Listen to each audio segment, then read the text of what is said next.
Before Wrong Organ's sudden big hit Mouthwashing was released, it was teased in a mini gameplay trailer in their previous game, How Fish is Made. Today on the Panopticon Theatre, we'll be looking at that trailer and seeing what we can learn and add to our previous analysis from it, and using the opportunity to analyse the Mouthwashing characters in more depth. I'll be going into this analysis assuming you're already familiar with both How Fish is Made and Mouthwashing, so if you're not, want a refresher, or just want to know my thoughts on them first, then check out my two previous videos on both games. I'll put the links in the description. Also, let's first note that this trailer was obviously released quite some time back, and may not perfectly reflect the devs' final vision for the game. We'll be looking at it with that in mind, but we'll still try to fit it to the current state of Mouthwashing as best we can. I'll also be analysing as we go, rather than going through the game first, as I think it's the easiest way to do things here. In the last one and then another, we appear as a fish in a big ball of a white substance that I initially interpreted to be fat, although maybe the foam insulation we see on the toolbar after the crash. We pop out and roll around pulling in other bits of fish and stuff. It's very similar to Katamari Damacy in gameplay style. We meet a fish here who wants to join us, and when we're big enough, we can absorb him into our mass. With this, we can push through into the next room. We arrive into a metal sink, and as we move ahead, Curly's face appears. He begins to speak. He tells us how it's easy to get on this boat when you have to, and you tell yourself it's only temporary until you get what you need. You have bigger things planned. We understand quickly that he's referring to the tulpa, or at least the manned freighter ships in general. We can come to understand from this that Curly didn't particularly have any interest in this job before he started it, and indeed may have disliked the idea of it, but his circumstances somehow led to this being one of his only options for work. Even from just this line we can learn a lot. We didn't know much about Curly from just Mouthwashing due to him not being able to communicate for a lot of the game, and even in the times he does speak, it's often through the layer of Jimmy's psychosis, so it's not at all reliable. From Jimmy's words we get the impression he viewed Curly as someone with a high position and a lot of opportunities, but already here we can understand that Curly wasn't in that good of a position when he started working. Maybe he was doing better than Jimmy, but clearly not by much. It's interesting how Jimmy viewed him like that when we know they were old friends, but it tells us one of two things.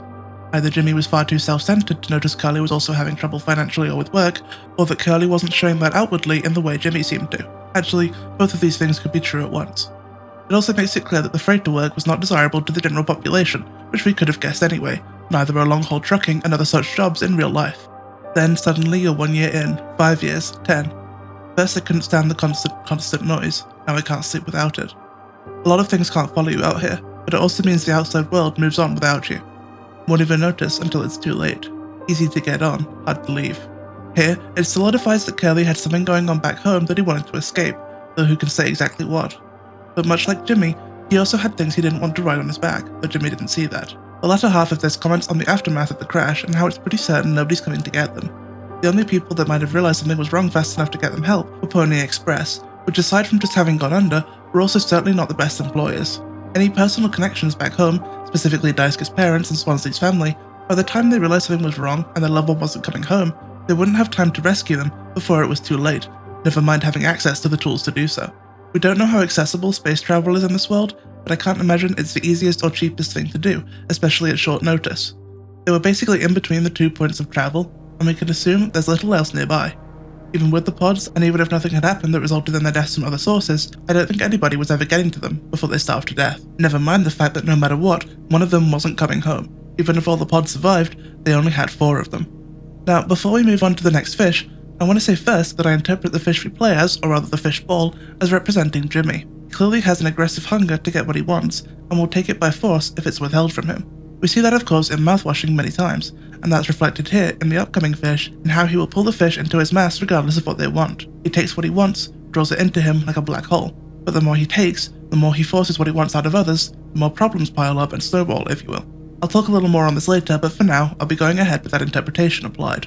With that, we can roll on to the next area. We head up a slant into this meaty hole. We see balloons leading up to a large birthday cake being eaten by a fish. The cake is distinctly meaty inside. The fish says, "Hey, don't you touch anything, this is mine, find your own. Hehe, I'm having such a great time, goody goody.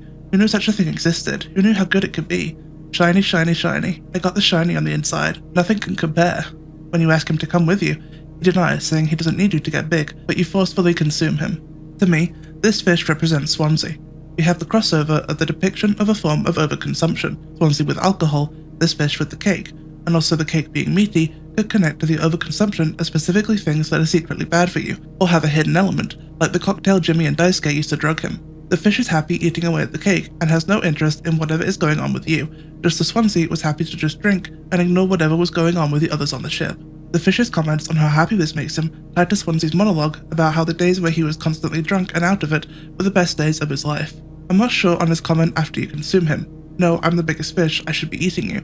Perhaps because he was the oldest member of the crew, or because he was physically bigger than Jimmy and should have been able to overpower him when they fought. Anyway, returning to the sink, the drain has unclogged and we drop into it. Inside, we can see a dead fish hanging from a hook with a baby fish attached to it by a cord. You consume the baby fish. This fish very clearly represents Anya. Obviously, there's the connection to the baby. The fact that the fish is dead on a hook alludes to her death by suicide and possibly to what Jimmy did to her, with the hook referring to him. The fact that she's the only one without dialogue may reference how Jimmy never cared for what she said and how her telling Curly what happened went essentially dismissed. And the fact that you only consume the baby reflects how again Jimmy disregarded her and was only focused on the pregnancy and the baby as a problem for him. When we turn around, we can see Curly's eye peering in, which may reference how he had to watch Anya die. Then, Curly tells us a joke about 3 men in a hospital. The first man cries, "I lost both my hands, they told me I'll never work again." The second man cries, "I lost both my legs, they told me I'll never work again." The third man, he rejoices, "I lost my hearing, they'll never be able to tell me I'm fired again." I feel this ties into the corporate abuse narrative in Mouthwashing. Though obviously losing one's hearing is a tragic situation, it's portrayed as a freedom from the societal pressures relating to work, or rather no longer having it. Without jobs in the modern world, most people struggle to have the bare necessities to survive, unless they're born into wealth. So the first two despair. Even though their lives are irrevocably changed as they obtain some very difficult disabilities, their first thought is that they can no longer work, and therefore no longer provide for their own or others' lives. It certainly connects to Jimmy as well. It's losing his job that triggers his descent into suicidal psychosis after all. The joke frames losing your hearing as being free from having to hear bad news, and Jimmy is certainly the one to shut his ears against things he doesn't want to hear. Of course, it also directly connects to Curly's state after the crash, in how he lost his arms, legs, and probably a good chunk of his hearing too. There's not much to analyse there, I think, it's just very direct. Next, after returning to the sink, we head down a track into a room full of mouthwash bottles and piles of the fatty substance. Here, we find a fish that's either blue or covered in mouthwash. He laments how they've come here, saying they belonged in the other place, presumably referring to the corridors from the main How Fish Is Made game. He wants to go up or down, or was it left or right? He was stupid to think he could be different. He asks us to take him back there, he can help, he can see perfectly clearly, and you're just like me. We consume him, and he says everything goes round and round again. To me, this fish represents Daisuke. It's very reminiscent of the scene where we see Daisuke lying on the floor drunk off the mouthwash and wallowing. This fish has an almost childlike presentation of fear, much as how Daisuke was the youngest and most inexperienced member of the crew. It also directly states how it wasn't supposed to be here, much as Daisuke was not supposed to be on the ship at all. It's interesting to see this side of Daisuke portrayed here, and the scene where he's lying on the floor is the only time we really see it in the main game, because he presents himself with an unending optimism, the sunshine, as Swansea said. But it gives us a proper view of how young Daisuke really is, especially in comparison to the other crew members. Though he presents with his bright and sunny personality, inside he's clearly unsure and worried and wishes he wasn't there. He's making the most of the situation on the ship before the crash, but he didn't want to join the crew and take this internship. His parents chose it for him. We don't fully know his situation, but it's implied his parents have at least a little money. It's possible without going along with this, he'd be cut off or kicked out, or if nothing else, may have just been facing a lot of pressure at home to take this position. Like Curly said at the beginning, you tell yourself it's only temporary until you get what you need. You have bigger things planned. This isn't what Daisuke wants to do, and he's not particularly good at it, but he was still young, still had time to figure out what his thing was, or he might have if not for Jimmy. I think his forgetting or lack of knowledge on the specifics of the choice might relate to his uncertainty of how to handle life back at home. He might feel as if he can't deal with the pressures placed on him, and is unsure of how to assert his own desires in the face of his parents' expectations. This fish mirrors Daisuke's struggle of being thrust into a role he didn't choose and having no clear path to escape. The fish's childlike "I wasn't supposed to be here" resonates with Daisuke's situation, as he likely felt out of place among the more experienced crew members, both in skill and in life experience. This was part of how Jimmy was able to manipulate him, of course. He relied on Daisuke's desire to please him and Swansea, and his readiness to follow instruction to prove he can do something to help the situation. This also points out the tragedy of Daisuke's circumstances. His optimism and humour were partially a coping mechanism. Young people often suppress their insecurities and unhappiness to meet the expectations of their seniors, whilst hoping to someday find their own path. And it's again connected to the issues of capitalism the games present, in how he was pushed into a clearly very unsuitable path, just because those around him believed he needed to be working. There's one other fish that we haven't looked at, and that's the very first one, who wants to be consumed right at the start, and I think this fish is Jimmy. Now Shrine, I hear you ask, didn't you say the ball was Jimmy? Yes, but also no. I actually think the ball is Curly and the fish is Jimmy. The fish says they're special, they're both special, bigger, shinier, and it can only get better, much as Jimmy viewed him and Curly as the important ones, the ones in charge. Jimmy certainly saw himself and Curly as the top of the crew, and probably himself as much captain as Curly was. Like he says in the Psyche Val, he likes having control here. And the fish wanting them to be fused into one being connects to Jimmy's obsession with Curly. With this interpretation, we could also take the order of this game as being in the crew's order of hiring. Jimmy was brought into it by Curly, so he's the first. Swansea and Anya were both likely hired onto the crew sometime after, and then Daisuke is last because he was brought on only right before this particular travel. Alternatively, the order could be based on their level of considered seniority. This doesn't mean much, I don't think, but it's a potential element. Anyway, back to the order of the game.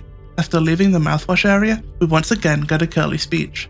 Next comes Spite. First it stares back at you in the mirror, then it stares around you. They're wearing your face and you theirs.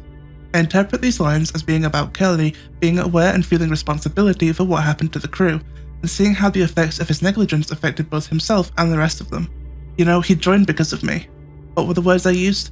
Ah, right. It's a great opportunity. Easy money, just a trip or two. Someone else's words in my mouth. Hey, worked on me as well, right? This is likely referring to how he encouraged Jimmy to take the job, parroting the words that got him to take the job himself. A cyclical pattern of casual manipulation. He knew the job was pretty terrible, but saw himself as making an effort to help Jimmy's situation. Change hurts, but worse things fester for a long time. I told him as much, I tried, I really did. We're defined by our past, but not slaves to it. This is likely referring to how Curly attempted to quote-unquote rehabilitate Jimmy, to move him on from whatever he'd done in his past that was such a problem, possibly reaffirming the idea that Anya was not Jimmy's first assault case. Either way, we know he did something very bad, and Curly tried to give him a way out. These words are also ironic, of course. Curly was the one unable to change things enough to help Anya or prevent the crash from happening. He was complacent and failed to take action in time. Jimmy, in this case, was the worst thing that was festering. The last part also echoes the sentiment of the "our worst moments don't make us monsters" lines. We said tomorrow will be different, today will be the last day, the last one, and then another, and another, and another, and another. This reflects a lot of things, in how Curly just kept going with the Pony Express job, in how he excused Jimmy's repeated issues, in how he postponed addressing the growing tensions and dangers aboard the Tulpa. The cycle of deferral shows us Curly's fear of confrontation and change. It's about how he avoided taking decisive action, even when faced with clear warning signs.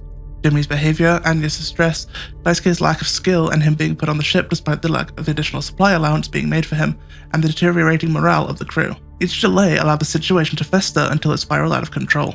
Curly's complacency in so many matters compounded every other problem. This pattern seems to show us Curly's broader life philosophy. He stuck with the perhaps subconscious belief that enduring one more day of hardship would eventually lead to something better, a break, an opportunity, or simply an escape. But instead of leading to progress, this mindset trapped him in a loop of passivity. It sort of echoes the experience of individuals stuck in unsatisfying jobs, toxic environments, or self-destructive routines, always promising themselves that change is just around the corner. This monologue reads almost like a confession. Curly was, in the end, an unsuitable captain. You can argue all you like about how culpable he was overall in the crash, but it was his failure of leadership that allowed tragedy to occur. He's both a victim of circumstance and a participant in the tragedy in his passivity.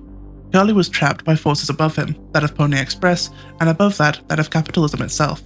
In this, he had to take on a difficult role and bear responsibility for the decisions taken by those above, whilst being himself caught in that trap. Curly in himself and his actions is in this way also an indictment of the structures of the capitalistic society. Much like we saw in How Fish is Made, we as people are bound to these systems and structures, and can only make the choices we're presented with no idea as to where they'll lead in the end. Curly could never have known what the results of his passivity would be, but nonetheless his lack of action was a choice he made that led to the events we see. After this monologue, we're forced to consume Curly. We're never shown what happens after pressing the consume button, possibly relating to how we don't actually know if Curly dies in the end or not, though personally I think there's no way he didn't after the cryopod ran out. Then we see a trailer for Mouthwashing, with the parasite telling us to wishlist it. And that's the last one and then another. There are some other minor connections across both games. For example, Anya has a book called Up or Down, The Illusion of Choice in her office. I wouldn't necessarily say the games are canonically connected in as direct a manner as being part of the same story, but they definitely carry over themes of, in particular, choice and the pressure of structures such as capitalism. I'm glad I separated this analysis into multiple videos, and let me take the time to go into each of the games properly. These devs are incredibly talented when it comes to including subtle themes, symbolism, and connections to their work, and I haven't enjoyed delving into something this much in a while. I'm very excited for whatever they do next, and I wouldn't be surprised if we see more minor references to both Mouthwashing and How Fish is Made, in whatever that may be. I'm really in love with their style. But for now, That does it for my analysis on these games. Is there stuff you think I missed or different interpretations you had? Let me know, as always, down in the comments. Thanks for watching today's Panopticon Plays performance. What do you think? Did I miss anything? What do you want me to talk about next? Make sure to sub and join the audience if you want to see more.